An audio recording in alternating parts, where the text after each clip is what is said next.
If you can't make ends meet with a take-home pay of $2,500, get out! Saying this, my husband forced me to leave. When I woke up the next day, I found a large number of incoming calls from my husband. Hey, where's the key to the safe? That's the type that can only be opened with a PIN code. Then, my husband went through hell. My name is Amelia, and I'm a 32-year-old office worker. My husband Lucas and I have been married for almost 3 years.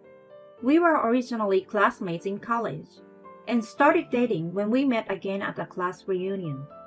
At the time, I was heartbroken after being dumped by my longtime boyfriend. I reconnected with Lucas for the first time in a long time and felt comfortable with him, which brought back the nostalgic feeling I had when I was a student.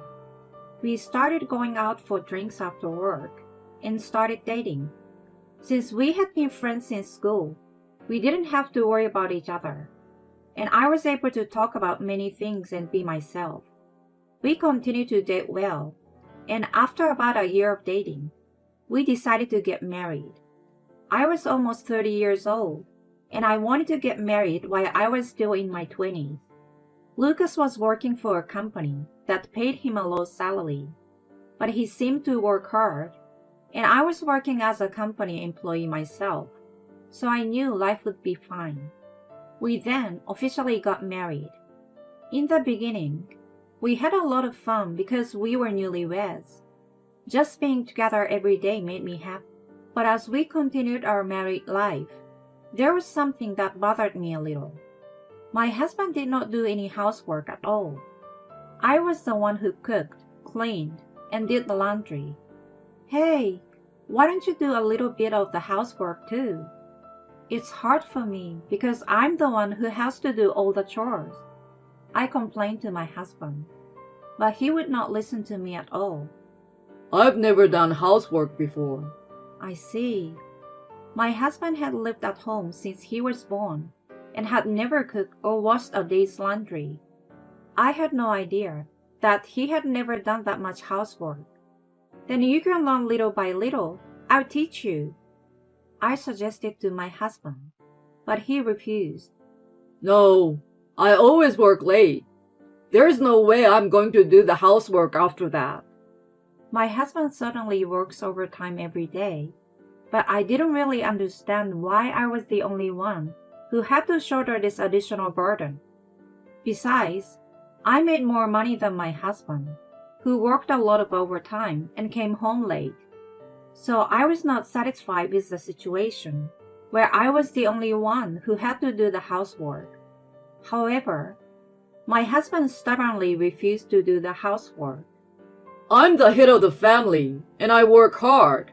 As a wife, I need you to support the family. If that's the case, I want you to earn more money. But I couldn't say such a thing, and I had no choice but to do the housework by myself. I was dissatisfied with many things, but I still liked my husband, so I did my best at housework and continued to work hard. But then, my husband made an unexpected comment. It was one day at dinner. Amelia, when are you going to stop working? What? What do you mean?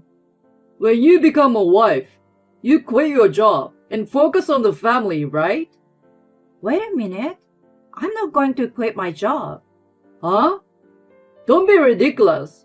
I've been told at work that it's impossible for a wife not to be a housewife. Don't embarrass me anymore. So quit your job right now. I was surprised to hear my husband suddenly say such a thing. I don't know if it was a coworker or boss who said that to him. But ain't the people at his company crazy too? It's normal for both people to work nowadays. And if anything, my salary is higher than my husband's. If I quit my job, we would have a hard time making ends meet. It's not realistic for me to quit my job. How are we going to make a living? Are you going to lower the rent on the house we are living in? No, I'm not moving out of here. Why should we have to lower our quality of life than we do now? That being said, your take-home pay is $2,500, so you're going to have to save money to make ends meet. The rent for this room right now is $2,000. That leaves you with only $500 left. It's the job of a stay-at-home wife to make ends meet. I was absolutely mortified when my husband started talking like this. I wondered if he had any concept of utilities, water, electricity bills, and so on. $500 a month is just barely enough for food. There's no way we can make a decent living. I pleaded desperately, but my husband would not listen to me at all. I've never had any problems before I got married, so you just have to make it work. I was taken aback by my husband's unreasonable attitude. My husband had been living at home with his parents, so it would have cost him very little money to begin with. I would not like him to impose his sense of that time on me. However, my husband insisted that I become a full-time housewife, and I had no choice but to comply with his request. With a downcast look on my face, I asked my boss for advice. Amelia, are you sure you want to quit? My husband really wants me to be a full-time housewife. Oh no. Are you sure there's nothing you can do about it? He won't listen to me at all, no matter what I say. I see. My boss was very confused. Then, after thinking about it for a while, he made this suggestion. Why don't you treat it as a leave of absence for now, and then try to work from home? What? Work from home? Yes, I'm sure your husband would agree with that. From the outside, you look like a housewife. I see. I thought it was a very good idea. If I was allowed to work from home, I could concentrate on housework, and on top of that, I would have a solid income so that I could lead a good life. I immediately decided to take a leave of absence under those conditions, and I didn't tell my husband about this and said that I had resigned from my job. When I told him I had quit my job, my husband looked satisfied. Now we can both finally do our part. From now on, don't skimp on any of the housework. My husband laughed. I felt that he really didn't understand my situation, or that he was too naive. Well, as long as I work hard behind the scenes, we'll be okay for now. I was given a month leave of absence for now, and then I was to work from home. After actually living on leave for a month, I realized that this was a really bad idea. My husband's salary was too small to make a decent living. First of all, we had to pay $2,000 in rent, and then another 100 or so for water, electricity, gas, and utilities.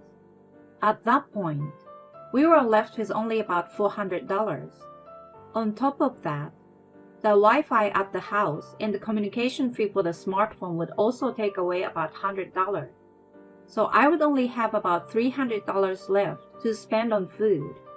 That is a very low level of food cost for a single person. But this was our budget for food for 2 people. It would be impossible. However, I wanted my husband to understand how difficult this situation was, so I dared to try living on his salary alone for a month. If he lived like that, he would understand how small his salary was and how impossible it would be for the 2 of us to live together. My husband was getting more and more grim-faced day by day. That was understandable, because I had cut our food expenses to the limit, so the food on the table was very little and frugal. Is it just bread again today? Yes, that's right. Yesterday, it was noodles, and today it's bread. Are you even trying to cook? What are you talking about? We are eating like this because we have to cut back on our food expenses. What? That's impossible. Before we got married, I could eat a lot more nutritious food. That's because you are living at home, right? It was your father who was paying for your food, wasn't it? No, it wasn't. I was putting money in the house. I was putting $500 in the house every month, which means I was paying for the food. Even if he had to put $500 in the house, he would not have had to pay anything else, so he would have $2,000 in free money to spend. We only have $300 to spend on food after all other expenses. Why can't he do that kind of a calculation or thinking? I didn't think that my husband was such an uncommunicative and uncommon person. Is he out of his mind, working for a bad company that only makes this much money even though he works overtime every day? I even had such suspicions. Can you get a little bit more of a sense of how your money is moving, or how much you are making and what you are spending it on? I showed him the bills for utilities, gas, and rent. If I went this far, he would understand how difficult it is to live on my husband's salary alone. But my husband would not even look at them. Cut the crap. I've had a normal, trouble-free life. It's your fault that my meals are frugal and that we can't make ends meet. Now that you're a housewife, you should do better. My husband yelled at me and went back to his room. With a sigh, I put the dishes he had finished eating in the sink and washed them, leaving them on the dining table. I didn't think he was like this before we got married. I guess you can't really understand a person's nature until you live with them. I immediately started working from home. I decided to live on my savings until my next payday. Even so, I decided to live on my husband's take-home pay of $2,500 plus a little extra, so that we could save as much as possible. Basically, my husband's salary will cover our living expenses, and I will use my savings to pay for the food expenses. Therefore, the food we usually put on the table become more nutritious, and the number of dishes increase. My husband seems satisfied with the improved diet. See? You can do it if you try. Why didn't you take it seriously from the beginning? It's obvious you've been slacking off. I was extremely angry at being told such a thing, but I persevered. I had to hold out until I got my next paycheck. I spent the rest of my busy days juggling housework during the day and my work from home job. Finally, a month passed, and my salary and my husband's salary came in. I kept my bank documents at my parents' house because I was afraid of what my husband might do to me after I found out he was insane. As long as I had my debit card, I could withdraw money, and I could check the balance in my account with my phone. So I seldom needed my bank documents, and I did one more thing just in case. I bought a small safe to keep my husband's salary in. It's a very inexpensive safe, but it's a convenient safe that can be locked by entering a 10-digit PIN code. After my husband's paycheck came in, I decided to keep the money in this safe and transfer the rent and other expenses when it was time to pay. Otherwise, my husband would suddenly spend the money. To my surprise, my bad premonition came true. It happened one day. Hey, I ordered something, and it will be delivered tomorrow, so you need to pay for it. What? What's getting delivered? A set of golf clubs. What? What do you mean? My boss and I were talking about playing golf, so I ordered a set online. Wait a minute. How much did it cost? $2,000 for the whole thing. We can't afford that. Why not? You're not doing a very good job of keeping track of the money, are you? Your salary is $2,500 a month. After paying $2,000 for rent, you have only $500 left. With that $500 left over, we still need to pay for various other bills. And yet, $2,000 out of pocket is a negative amount. This is simple math. Why don't you understand? My husband's face turned red, and he got angry when I got emotional and said so. Shut up! Don't make fun of me! If you can make ends meet on a take-home pay of $2,500, then get out! Hey, what are you doing? My husband brought my stuff from my room and threw it in the doorway. You don't need to be in this house. Get the hell out of my house! Saying that, my husband forced me out of the house. I can't believe it. I didn't realize he had no common sense at all. All right, I will get out. With that, I took the bare minimum of my belongings and left the house. I called my parents and explained the situation. I'm sorry, you've had such a hard time. You can stay as long as you like. My parents were so kind to me that I almost cried. I stayed at my parents' house and had a relaxing time for the first time in a long time. When I woke up the next day, I received many calls from my husband. Hey, where's the key to the safe? The safe? Don't play dumb. It's that safe in your room. You opened my closet? We're a married couple. Do you have something to be ashamed of in there? No, I don't. I'm upset that you opened my closet without permission. I don't care about your personal life. Just tell me where the key to the safe is. I just received a set of golf clubs, and I have to pay for them. That safe is a type that only opens with a pin code. What? There's a keypad on the side of the safe. You have to enter the number on it to open it. Then tell me the number quickly. At this point, I had a nasty thought. No, I won't. What? Hey, you've got me kidding me. It's none of my business if you are in trouble. Hey, that's enough. You know what happens when you do this. That's my line. I'm at my limit. I'm divorcing you. What are you talking about? Divorce is a given. Are you serious? Of course I am. I'm sick of you. Oh, really? I'm sick of your cluelessness too. You're going to be in trouble from now on because you're a housewife and don't make any money. I won't forgive you if you come crying to me. I'm not going to do that.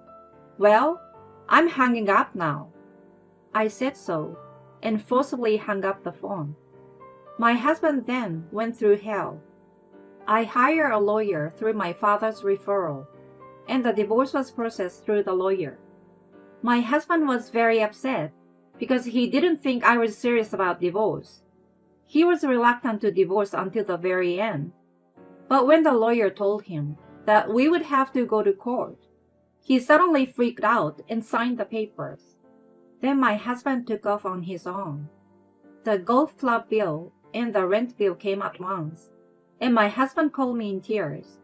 Please, either give me the money or give me the PIN number to the safe. Since the divorce was final, and the money in the safe was my husband's salary, I gave him the PIN. But of course, he couldn't pay for both. So my ex-husband paid the rent and canceled the golf clubs. This made him hated by his bosses, and he lost his chance to get ahead in his career. In addition, my ex-husband had no savings, and the credit card bills came in one fell swoop. He had originally saved money because he had stayed at home all the time when he was single, and he had not been concerned about it at all during his previous marriages because his credit card was deducted from his savings when he used it. But when he tried to buy golf clubs, he thought it was strange because he couldn't use his credit card. He later realized that the reason was that there was no more money in his account. He had been using his credit card as usual without knowing that, and he had received a credit card bill for a considerable amount of money. My ex-husband immediately tried to ask his parents for help, but he had explained to them about our marriage and told them that we were getting a divorce. My in-laws apologized for their stupid son and said that from now on, they themselves would no longer spoil him. So they are ignoring my ex-husband without dealing with him when he asks for help. My ex-husband called me crying and asking me to help him as his ex-wife because no one would help him. I told him that I was a stranger now, and that he should stop calling me, and I hung up and blocked his number. Then I heard a rumor that my ex-husband had quit his job, moved to a place with much cheaper rent, and was living a frugal life while working part-time. And I heard that he regrets his lack of common sense until now. I will never get back with him, but I think it's great that he's reflecting on his past. I hope that from now on, he will have a strong sense of finances and live a life that fits his budget. Meanwhile, I'm living peacefully with my parents while working from home. I told my boss that I would go back to work because of the divorce, but he said I could choose whichever I wanted, so I chose to work from home. I chose to work from home because I found it easier to concentrate on my work and achieve results. And recently, I have started a second job, which has allowed me to increase my savings quickly. I will continue to work hard and save money to increase my assets and make my life easier in the future. For now, I intend to save enough assets to semi-retire within 5 years.